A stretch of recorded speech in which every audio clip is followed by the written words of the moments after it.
ఈరోజు మార్నింగ్ లేవగానే first black coffee తాగేసాను. దాని తర్వాత డ్రై ఫ్రూట్స్ వచ్చేసరికి బాదాము, ఇంకా అంజీరు. అదయిన తర్వాత బ్రేక్‌ఫాస్ట్ ఈరోజు వచ్చేసరికి పపాయ.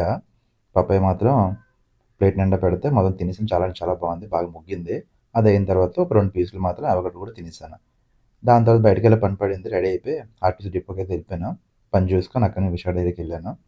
అక్కడి నుంచి మళ్ళీ వచ్చిన దారిలో మాత్రం పొకుడి తెచ్చుకున్నాను ఇంటికి. అయితే రాగానే లస్సీ తెచ్చాను కదా! విశాల్ డైరీ నుంచి తాగాను. బావుంది. దాని తర్వాత ఒక మిర్చి బజ్జీ, పకోడీ తినేసాను. లంచ్‌కి మాత్రం బఠానీ, ఇంకా బంగాళదుంప, వడియాలు, ఇంకా బెండకాయ కర్రీ, దాంతో రోటీ. సో, 2 నంచుకొని తిన్నాను. బావుంది. దాని తర్వాత వచ్చేసరికి మాత్రం కొంచెం రైస్ ఉంటే రైస్ వేసుకొని బెండకాయ కర్రీ మిగిలిపోతే కొంచెం కలుపుకొని తినేసాను. టేస్ట్ అయితే చాలా బావుంది. దాని తర్వాత జున్ను తెచ్చాను కదా! అది కూడా తిన్నాను. బానే ఉంది.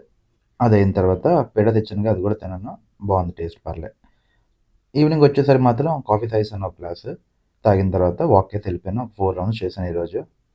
ఇంటికి రాగానే ఇంట్లో అప్పుడే జస్ట్ ఆవిరికుడిని చేస్తున్నారు వేడిగా. రాగి ఆవిరికుడి మాట ఇది. దాంతో పాటు పెరుగు చట్నీ. దాంతో పాటు కొంచెం టమాటా చట్నీ ఉంటే అది కూడా నంచుకొని తిన్నాను. బావుంది చాలా. సో, మొత్తం తినిన తర్వాత డిన్నర్ అయితే కంప్లీట్ చేసేసాను. నెక్స్ట్ వచ్చేసరికి మాత్రం కొంచెం లస్సీ ఉంటే తాగాను. దాని తర్వాత ఎయిర్ సీరమ్ అప్లై చేసే ఎయిర్‌కి అప్పుడే జస్ట్ ఫ్రెష్‌గా నువ్వుల ఉండ చేస్తే ఒక పీస్ తిని ఈరోజు డే ఎండ్ చేశాను. బాయ్.